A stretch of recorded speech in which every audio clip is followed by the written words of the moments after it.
ఓం సాయిరామ్. ఆ సాయినాథుని ఆశీర్వాదంతో ప్రతి ఒక్కరూ కూడా ఆనందంగా, ఆరోగ్యంగా, అష్టైశ్వర్యాలతో ఉండాలని మనస్ఫూర్తిగా కోరుకుంటున్నానండి. అనంతకోటి బ్రహ్మాండ నాయక రాజాదిరాజా యోగిరాజా పరబ్రహ్మ శ్రీ సచ్చిదానంద సద్గురు సాయినాథ్ మహారాజుకి జై. ఈరోజు బాబాగారు మన కోసం అందించిన సందేశం ఏంటి అంటే, ఈ స్త్రీనే అన్నిటికీ కారణం, నీకు పట్టిన దరిద్రం, నరకయాతనకు కారణం, నీ పూర్తి నాశనమే ఈవిడ లక్ష్యం. ఆమె ఎవరో ఇప్పుడో తెలుసుకో అమ్మా అని చెప్పి బాబాగారైతే అంటున్నారండి. మరి బాబాగారు మనతో ఎవరి గురించి చెప్పాలి అనుకుంటున్నారో తెలుసుకోవాలి అంటే వీడియోని చివరి వరకు స్కిప్ చేయకుండా చూడండి. అలాగే మన ఛానల్ని ఫస్ట్ టైం చూస్తున్న వాళ్ళైతే సబ్స్క్రైబ్ చేసుకొని పక్కనే ఉన్న బెల్ ఐకాన్ని క్లిక్ చేయడం అస్సలు మర్చిపోద్దండి. ఇక బాబాగారు అందించిన సందేశం గురించి చూస్తే, తల్లి అన్నిటికీ కూడా కారణం ఆమెనే. ఆమె ఎవరు? నీ యొక్క కర్మలన్నిటికీ కూడా కారణం, నీకు పట్టిన ప్రతి దరిద్రానికి కూడా కారణం, నువ్వు అనుభవిస్తున్న మనోవేదనకి కారణం, నువ్వు అనుకున్న కార్యాలు జరగకపోవడానికి కారణం, నీ యొక్క అనారోగ్య సమస్యలకు కారణం, నీకన్నిటికీ కారణం, నీ యొక్క నిద్ర లేకపోవడానికి కారణం. ఇలా చెప్పుకుంటూ పోతే చిన్నదానికి పెద్దదానికి ప్రతి సమస్యకు కూడా కారణం ఆవిడే. ఎందుకు ఇలా చెప్తున్నాను అంటే కనుక, ప్రతి మనిషికి కూడా జీవితంలో 2 దశలు ఉంటాయి. ఒకటి వివాహం కాకముందు, ఒకటి వివాహం అయిన తర్వాత. తను పుట్టిన దగ్గర నుంచి ఎన్ని సమస్యలు వచ్చినా, ఎన్ని కష్టాలు వచ్చినా, ఎన్ని బాధలు వచ్చినా కూడా ఆ బాధలన్నిటికీ తోడుగా తల్లి తండ్రి ఉండి తమ బిడ్డలకు ఎటువంటి బాధలను కలిగించకుండా పడే కష్టాలను, సమస్యలను అన్నిటినీ కూడా వారే అనుభవిస్తూ తమ బిడ్డని కంటికి రెప్పలాగా కాపాడుకుంటూ ఉంటారు. ఉన్నంతలోనే పచ్చడి మెతుకులైనా కానీ తన బిడ్డకు కమ్మగా నోటికి అందిస్తారు. అంతేకాని మానసికంగా, శారీరకంగా తన బిడ్డ కష్టపడకూడదు అని చెప్పి వారు కష్టాన్ని అనుభవిస్తూ, వారు ముళ్ళని తొక్కుకుంటూ తమ బిడ్డలని పూలబాట మీద నడిపించే ప్రయత్నం చేస్తూ ఉంటారు. అలా కంటికి రెప్పలా కాపాడుకున్నటువంటి నిన్ను తీసుకొని పోయి మరొక ఇంట్లోకి పెట్టిన తర్వాత, అంటే నీకు వివాహం అయిన తర్వాత ఎప్పుడైతే నువ్వు మరొకరి జీవితంలోకి అడుగు పెట్టావో అక్కడి నుంచి నీకు సమస్యలు మొదలయ్యాయి. బిడ్డ, పైకి అందంగానే కనిపిస్తుంది జీవితం, చూసేవారికి నువ్వు కష్టాలు పడుతున్నావా అని అనుమానం కూడా వస్తుంది. నువ్వే అనేక రకాలైన భోగాలని అనుభవిస్తున్నావు అని కూడా అనుకుంటూ ఉంటారు. కానీ నీ యొక్క కష్టాలు ఏంటో, బాధలు ఏంటో, సమస్యలు ఏంటో, నష్టాలు ఏంటో ప్రతిదీ కూడా నీకు మాత్రమే తెలుసు. కాబట్టి ఇక్కడ ఎవ్వరికీ తెలియాల్సిన అవసరం లేదు అని నీ మనస్సాక్షి నీకు ఎప్పటికప్పుడు చెప్తూ ఉన్నా, నీ యొక్క పడే సమస్యలన్నిటికీ కూడా కారణం ఒక స్త్రీ అని చెప్తే నువ్వు నమ్ముతావా? తల్లి, ఒంటరిగా వినమని, రహస్యంగా వినమని ఎందుకు చెప్పాను అంటే కనుక, నీ చుట్టుపక్కల ఉన్న ఎవ్వరూ కూడా ఇక్కడ నీ వారు లేరు. కేవలం నిన్ను అవసరాలకు మాత్రమే వాడుకుంటూ, వారి యొక్క అవసరాలను తీర్చుకుంటూ, వారి యొక్క అవసరాలు తీరిపోయిన తర్వాత ఒక వస్తువులాగా నిన్ను దూరంగా నెట్టివేసే ప్రయత్నం చేస్తూ ఉన్నారు. పైకి మంచితనం అనే ముసుగు వేసుకొని పెదవుల మీద విషపు నవ్వుని నవ్వుకుంటూ, మనసులో ఏడ్చుకుంటూ నీ మీద ఈర్ష్యపు కళ్ళతోటి చూస్తూ ఉన్నారు. చూడంగా నరుల దిష్టికి నల్లరాలు సైతం పగిలిపోతాయి అన్నట్లుగా నువ్వు ఎప్పుడైతే నీ పుట్టింటి నుండి అత్తింటికి అడుగు పెట్టావో, ఇక్కడ నిన్ను ప్రేమగా చూసుకునేది కేవలం నీ యొక్క భర్త మాత్రమే అనుకొని, మిగతా వారందరితో నాకు ఎటువంటి సంబంధం లేదు అనుకొని, మానసికంగా దృఢంగా నువ్వు ఎంత బలంగా తయారైనప్పటికీ కూడాను గత కొన్ని సంవత్సరాలు నుంచి నీ భర్తలో కూడా మార్పులు రావడం నువ్వు గమనించావు. ఏది ఏమైనప్పటికీ కూడా నీకంటే తన యొక్క కుటుంబ సభ్యులకు, అంటే తన అమ్మకు, తన యొక్క ఇంటి వాళ్ళ వైపు వాళ్ళు, అంటే తన యొక్క తోబుట్టువులకు ఆ తోబుట్టు భర్తలకు, ఆ తోబుట్టు భార్యలకు, వారి బిడ్డలకు ఎక్కువ విలువ ఇవ్వడం, వారికి చేయవలసినవన్నీ కూడా చేస్తూ ఉండడం, అవి నీతో చెప్పకుండా ఉండడం, వాటిని రహస్యంగా ఉంచడం, వారికి వీరికి రహస్య మంత్రాలు అనేవి జరుగుతూ ఉండడం, ఇటువంటివి ఏవి కూడా నీకు తెలియకుండా దాచిపెట్టే ప్రయత్నం అనేది జరుగుతుంది. అందుకనే నేను నీకు రహస్యంగా వినమని చెప్తున్నాను. ఇక్కడ సహాయం చేయడం ఏమాత్రం కూడా తప్పులేదు, కానీ అవతలి వారు కూడా సహాయం పొందినప్పుడు, నాకు వీరు సహాయం చేశారు, అవసరమైనప్పుడు మమ్మల్ని కంటికి రెప్పలాగా కష్టంలో కాచి పెట్టుకుని ఉన్నారు, వీరి రుణం మేము ఎలాగైనా కానీ తీర్చుకోవాలి, కనీసం రుణం తీర్చుకోకపోయినా పర్లేదు, కానీ వారి యొక్క నాశనాన్ని మాత్రం ఎప్పుడూ కోరుకోకూడదు. అందరూ వాళ్ళు బాగుండాలి, వాళ్ళ కుటుంబ సభ్యులు బాగుండాలి, వారి కుటుంబంలో బిడ్డలు బాగుండాలి, వారు మా కోసం ఇంత చేస్తున్నారు, వారు మా కోసం ఇంత ఆలోచిస్తున్నారు, మా కోసం ఇంత నిలబడుతున్నారు అని చెప్పి కనికరం కూడా వారికి లేకుండా నిన్ను చూసి ఓర్వలేకపోతున్నారు. నీ అందాన్ని చూసి, అలాగే నీ యొక్క మాట తీరును చూసి, నీ యొక్క తెలివితేటలను చూసి, అలాగే నీ యొక్క ప్రతి ఎదుగుదలని చూసి, నువ్వు నడిచినా, కూర్చున్నా, తుమ్మినా, దగ్గినా, తిన్నా, పడుకున్నా, ఎక్కడికన్నా వెళ్ళినా, కొత్త చీర కట్టుకున్నా, మెల్లో ఏదైనా బంగారం పెట్టుకున్నా, ఏది అయినా కూడా వారి రెండు కళ్ళతోటి నిన్ను అస్సలు చూడలేకపోతున్నారు. ఇక్కడే అసలు సమస్య అనేది మొదలవుతుంది. ఇదంతా కూడా ఎందుకు అన్న విషయానికి వస్తే, కేవలం ఒక ఈర్ష మాత్రమేనా, లేదా దీని వెనుక ఏదన్నా కానీ ఆంతర్యం దాగి ఉందా అన్న విషయానికి వస్తే, ఇక్కడ నీకు అసలు నిజం చెప్తాను, జాగ్రత్తగా విను. తోడికోడళ్ళకి తొడల్లో విషం ఉండిద్ది అంటారు. అందరూ ఇలా ఉంటారు అని నేను చెప్పడం లేదు, కానీ 100లో దాదాపుగా 40 మంది అయినా కానీ ఇలా ఉంటారు. ఆ 40 మందిలో నీ యొక్క తోడికోడలు కూడా ఇలాగే ఉంటుంది. ఎందుకు ఇలా చెప్తున్నాను అంటే, కేవలం తన యొక్క ప్రమేయం వల్ల నీ మీద ఉన్నవి లేనివి చాడీలు అనేవి నీ యొక్క బంధుమిత్ర వర్గంలో నీ యొక్క తోడికోడళ్ళకి సపోర్ట్గా మీ యొక్క అత్త కూడా చేరి, ఇద్దరూ కూడా కలిసి నిన్ను ఎలాగైనా కానీ పతనం చెయ్యాలి అన్న ఉద్దేశంతో నీ మీద లేనిపోని చాడీలు, ఉన్న మాటలు లేని మాటలు అన్నీ కూడా కల్పించి చెప్పి నలుగురిలో ప్రచారం చేసే ప్రయత్నం అయితే చేస్తున్నారు. అలాగే ఈ విధంగా ప్రచారం చేస్తూ వారు మేము మంచి వాళ్ళము అని చెప్పి నలుగురి ఎదుట అవసరమైతే కన్నిటిని కార్చుకుంటూ దొంగ తెలివితేటలను చూపిస్తూ నక్కజిత్తుల వేషాలు వేస్తూ వారికి కావలసిన పనులను సానుభూతితో జరిపించుకునే ప్రయత్నం చేస్తున్నారు. ఎక్కడికక్కడ ఎదుటివారిని మాటలతోటి బుట్టలో పడవేసుకొని ఎదుటివారిని ఎలాగైనా కానీ వాడుకునే ప్రయత్నం అయితే చేస్తున్నారు.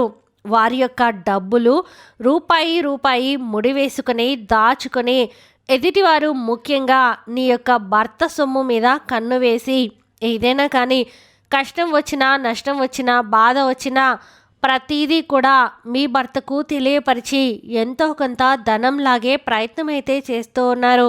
ఇదంతా కూడా ఎందుకు అంటే కనుక, వివాహం కాకముందు మనం మాట్లాడుకోవాలి. వివాహం కాకముందు నీ భర్త కేవలం ఒక సంపాదించే యంత్రంలాగే ఆ కుటుంబంలో ఉండేవారు. ఆ విధంగా సంపాదించే యంత్రం అంటే బంగారు గుడ్లు పెట్టే కోడి బాతులాగా ఏదైతే ఉందో, ఒక్కసారి నీ వైపుకు వచ్చేసరికి వారికి డబ్బు కనిపించడం అనేది కళ్ళకు మాయమైపోయింది. ఈ విధంగా డబ్బు కనిపించకపోవడం వల్ల వారి యొక్క ఈర్ష అంతా కూడా దానికి కారణం నిన్ను చేసుకోవడం వల్లే కదా అని చెప్పి నీ మీద లేనిపోని పగ అనేది పెంచుకున్నారు. ఈ విధంగా పగ పెంచుకొని ఎలాగైనా కానీ నిన్ను ఏ విధంగా నష్టపరచాలో అన్ని రకాలుగా ఎదుటి వారికి చెప్పే విషయంలోనూ, నేను నలుగురిలో ఒంటరితనంగా మార్చే విషయంలోనూ, నేను ఒంటరిగా చూడే విషయంలో ఎక్కడా నీకు విలువ పెరిగే అవకాశం కొంచెం ఉన్నా కానీ అవకాశం అనేది లేకుండా చేయడంలోనూ, నీ యొక్క పుట్టింటి వైపు వారికి ఏమాత్రం విలువ అనేదే ఇవ్వకుండా చేయడంలోనూ ఇలా ప్రతి విషయంలో కూడా ఎక్కడికక్కడ నిన్ను తొక్కిపెట్టే ప్రయత్నం అనేది చేశారు. ఇక్కడ అంతా వారికి అనుకూలంగానే జరిగింది.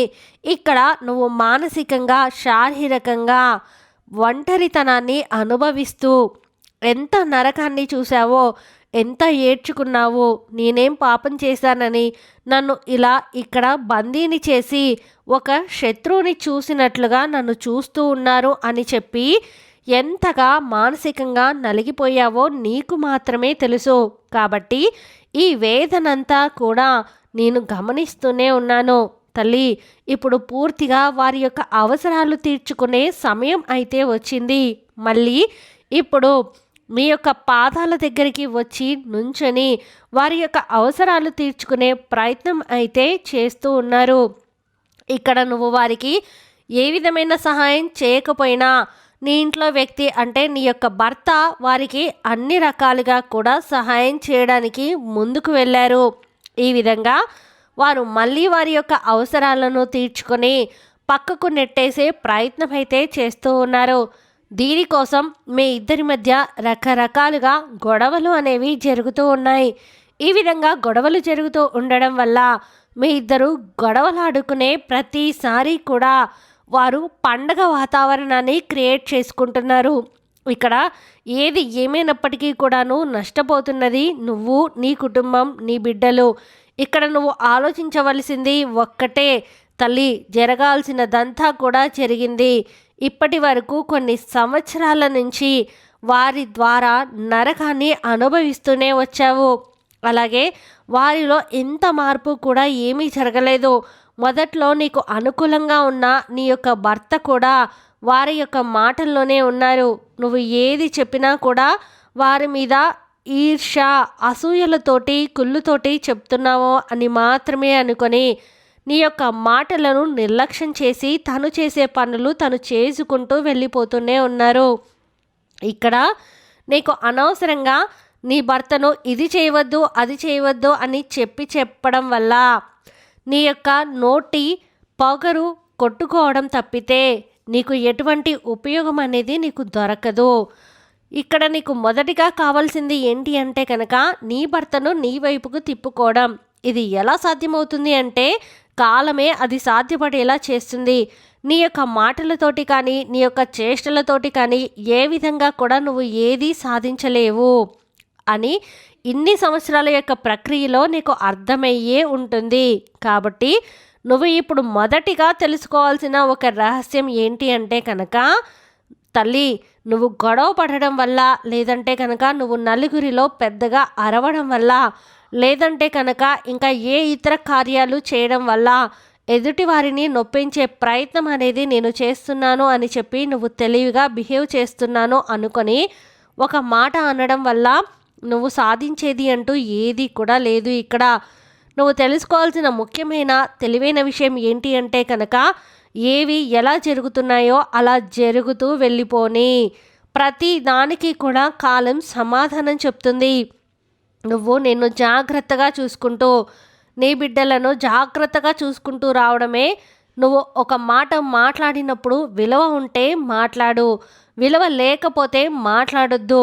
అవసరానికి నిన్ను అవతలి వారు వాడుకుంటున్నారు అని అర్థమైనప్పుడు అలా వాడుకునే ప్రక్రియలో కూడా నీకు ఏదైనా బాధ కలిగితే ప్రశ్నించు. నీకు ఏది కూడా బాధ కలగనప్పుడు మౌనంగా ఉండిపో.